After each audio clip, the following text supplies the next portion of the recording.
اللہ الرحمن الرحیم منیبین الیہ، تو فاقم وجہک للدین حنیفہ، اسی کے ساتھ کنٹینویشن سمجھیے منیبین الیہ،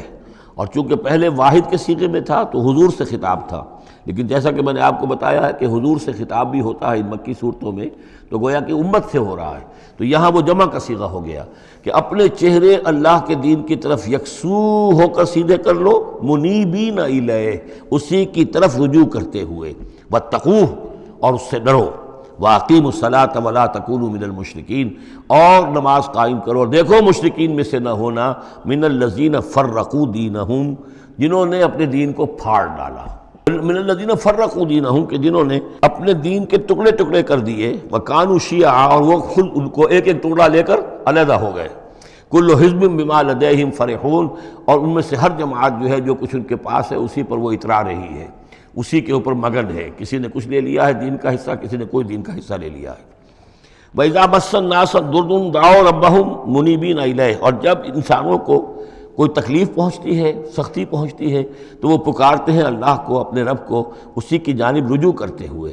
ثُمَّ إِذَا أَذَاقَهُم مِّنْهُ رَحْمَةً، پھر جب اللہ تعالیٰ انہیں اپنی رحمت کا مزہ چکھاتا ہے، إِذَا فَرِيقٌ مِّنْهُم بِرَبِّهِمْ يُشْرِكُونَ، تو ان کی ایک جماعت اور ان کا ایک گروہ جو ہے اپنے رب کے ساتھ شرک کرنے لگتا ہے۔ لِيَكْفُرُوا بِمَا آتَيْنَاكُمْ، تاکہ کفر کریں ان چیزوں کے ساتھ جو ہم نے انہیں دی ہیں، یعنی ہماری دی ہوئی شے ہے، رزق ہماری ہے، لیکن اس کو وہ کفر کے لیے استعمال کر رہے ہیں۔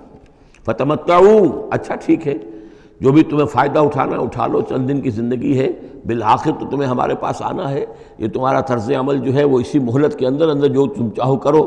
فَسَوْفَ تَعْلَمُونَ، پھر یہ کہ عنقریب تمہیں معلوم ہو جائے گا کہ اصل حقیقت کیا ہے۔ کلا سوف تعلمون ثم کلا سوف تعلمون، ایک وقت آئے گا جب کہ اصل حقائق جو ہیں وہ منکشف ہو جائیں گے۔ ام انزلنا علیہم سلطانا فہو یتکلم بما کانوا بہ یشرکون، کیا ہم نے ان کے اوپر کوئی ایسی سند اتاری ہے جو ان سے یہ کہہ رہی ہو اور ان چیزوں کی تصدیق کر رہی ہو کہ جن کے یہ چیز کو شریک کر رہے ہیں، یعنی کوئی آسمانی کتاب آئی ہو جس نے انہیں یہ بتایا ہو۔ اب یہاں دیکھیں لفظ یتکلم آیا، جو بات کرتی ہو ان سے، یہی لفظ ہے جو کہ علامہ اقبال نے قرآن کے لیے استعمال کیا ہے، مثل حق پنہا و ہم پیداستو، زندہ و پائندہ و گویاستو، یہ قرآن جو ہے خود کلام کرتا ہے، آپ اس سے گفتگو تو کیجئے، یہ آپ سے کلام کرے گا، آپ سے بات کرے گا۔ تو پوچھا گیا یہ کہ ام انزلنا علیہم سلطانا فہو یتکلم بما کانوا بہ یشرکون، تو کیا ہم نے ان کے اوپر کچھ سند اتاری ہے جو ان سے گفتگو کرتی ہو، جس نے انہیں یہ بتایا ہو کہ یہ شرک کرو، یہ بھی اللہ کے ساتھ شریک ہے، اور یہ بھی اللہ کے ساتھ شریک ہے، اور یہ بھی اللہ کے ساتھ شریک ہے۔ وَإِذَا أَذَقْنَا النَّاسَ رَحْمَةً فَرِحُوا بِهَا، اور جب ہم لوگوں کو اپنی رحمت کا مزہ چکھاتے ہیں تو پھر وہ بڑے اتراتے ہیں، فخر کرتے ہیں، پھولے نہیں سماتے۔ وَإِن تُصِبْهُمْ سَيِّئَةٌ، اور اگر کہیں کوئی تکلیف آ جاتی ہے، مصیبت آ جاتی ہے، بما قدمت ایدیہم، اور وہ آتی بھی ہے ان کے اپنے ہاتھوں کے کرتوتوں کے باعث، جو ان کے ہاتھوں نے آگے بھیجا ہوتا ہے، اذا ہم یقنطون، تو وہ بالکل مایوس ہو جاتے ہیں، ان کی اور آس توڑ کر بیٹھ جاتے ہیں، ان کی کمر ٹوٹ جاتی ہے۔ اولم یروا ان اللہ یبسط الرزق لمن یشاء ویقدر، کیا وہ دیکھتے نہیں ہیں کہ اللہ تعالیٰ ہی ہے کہ جو رزق کو کھول دیتا ہے، پھیلا دیتا ہے، کشادہ کر دیتا ہے جس کے لیے چاہتا ہے، ویقدر، اور ماپ تول کر دینے لگتا ہے، راشننگ کر دیتا ہے، یعنی تھوڑا تھوڑا دیتا ہے جس کو چاہتا ہے۔ ان فی ذلک لآیات لقوم یؤمنون، یقیناً اس میں نشانیاں ہیں ان لوگوں کے لیے جو مانتے ہیں، جو ماننے والے ہیں، جو یقین کرنا چاہیں۔ فآت ذی القربى حقہ، تو اپنے قرابت دار کو اس کا حق ادا کرو، والمسکین، اور مسکین کو بھی، وابن السبیل، اور مسافر کو بھی۔ ذالک خیر للذین یریدون وجہ اللہ، یہی بہتر روش ہے ان لوگوں کے حق میں جو اللہ کی رضا چاہتے ہیں، اللہ کا چہرے کے طالب ہیں۔ وَأُولَٰئِكَ هُمُ الْمُفْلِحُونَ، اور یقین یہی لوگ ہیں کہ جو فلاح پانے والے ہیں۔ وَمَا آتَيْتُم مِّن رِّبًا لِيَرْبُوَ فِي أَمْوَالِ النَّاسِ، یہ آیت میں نے کوٹ کی تھی جب ہم سورہ بقرہ کی آیات پڑھ رہے تھے۔ اور جو کچھ تم دیتے ہو سود پر، یعنی یہ کہ ایک شخص ہے، اس کے پاس جو کچھ بچ گیا ہے، بچت ہے اس کی، اب اس کی دو شکلیں ہیں، یا تو اس بچت کو وہ اللہ نے جن لوگوں کو کم دیا ہے، جو محتاج ہیں، ان کو دے دے، اللہ کے ہاں اجر و ثواب لے لے، اللہ کے دین کے لیے لگا دے، اس کا بھی اجر و ثواب اللہ دے گا، یا بس آخری درجے میں یہ ہے کہ کسی کو قرض حسنہ دے دے تاکہ وہ اپنی ضرورت پوری کر لے اور پھر وہ رقم تمہیں واپس کر دے۔ اس سے آگے تم یہ چاہو کہ میں یہ اپنا مال جو ہے کہیں اور انویسٹ کروں، کوئی اور آدمی محنت کرے، اس کی محنت سے جو اس کی محنت سے بڑھوتری ہوگی تو آپ کو بھی اس میں سے حصہ مل جائے۔ اور اس کی بدترین شکل جو ہے پھر یہ ہے کہ سود کے اوپر رقم دی، اور وہ یہ ہے کہ آپ اس میں سے بغیر اس کے کہ آپ کوئی محنت کر رہے ہوں یا کوئی مشقت کر رہے ہوں، اس کی جو ہے آپ کو، جس کو نفع کہہ رہے ہیں آج کل، وہ سود آپ کو ملتا چلا جائے۔ تو یہاں ان کو مقابلے میں لائے ہیں، یعنی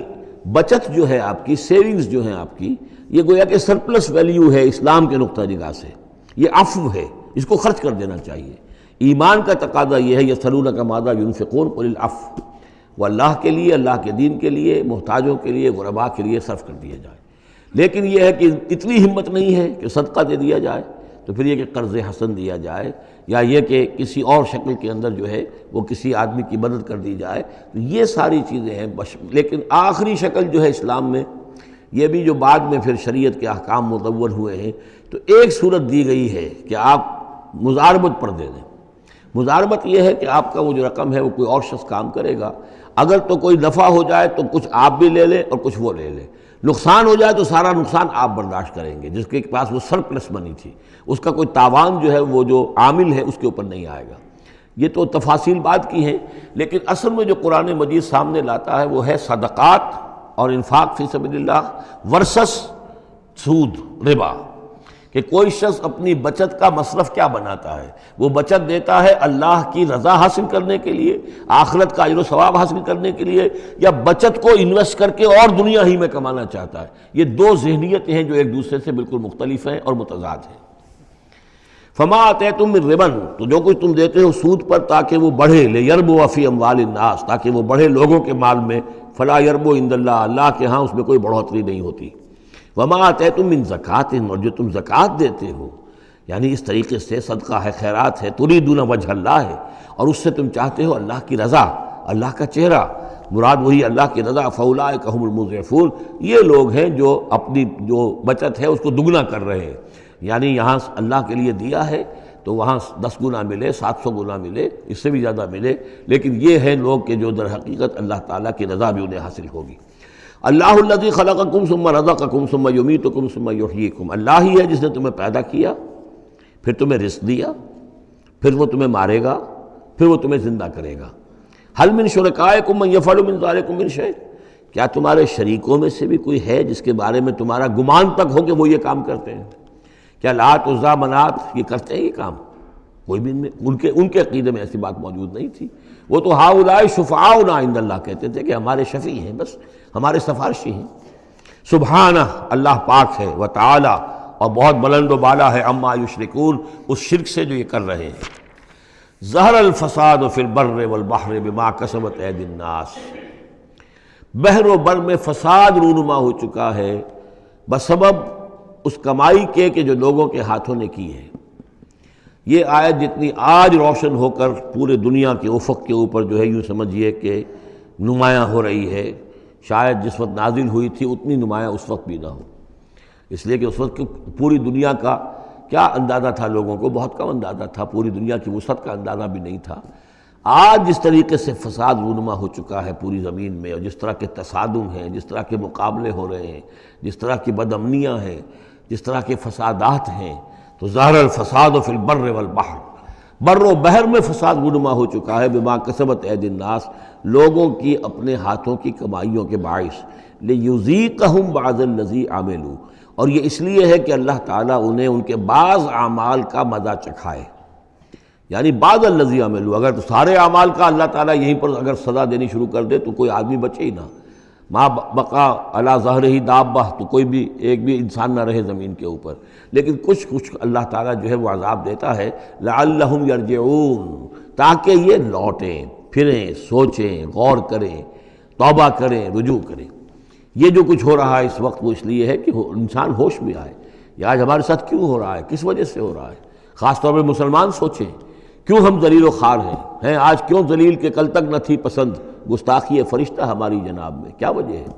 اے اللہ، ہم سے تو وعدہ تیرا تھا، انتم الاعلون ان کنتم صادقین، ان کنتم مؤمنین، تم ہی بلند سر بلند ہوگے اگر تم مومن ہوئے، ہمارا یہ حال کیوں ہے؟ اگر ہم یہ سوچیں گے تو نتیجے پر پہنچیں گے کہ اس لیے کہ ایمان نہیں ہے ہمارے پاس، یا دوسرا وجہ یہ ہے کہ ہم نے دین کے حصے بکھرے کر دیے ہیں، افتؤمنون ببعض الکتاب وتکفرون ببعض فما جزاء من یفعل ذلک منکم الا خزی فی الحیاۃ الدنیا ویوم القیامۃ یردون الی اشد العذاب۔ تو جب آپ سوال کریں گے قرآن سے تو قرآن آپ کو جواب دے گا۔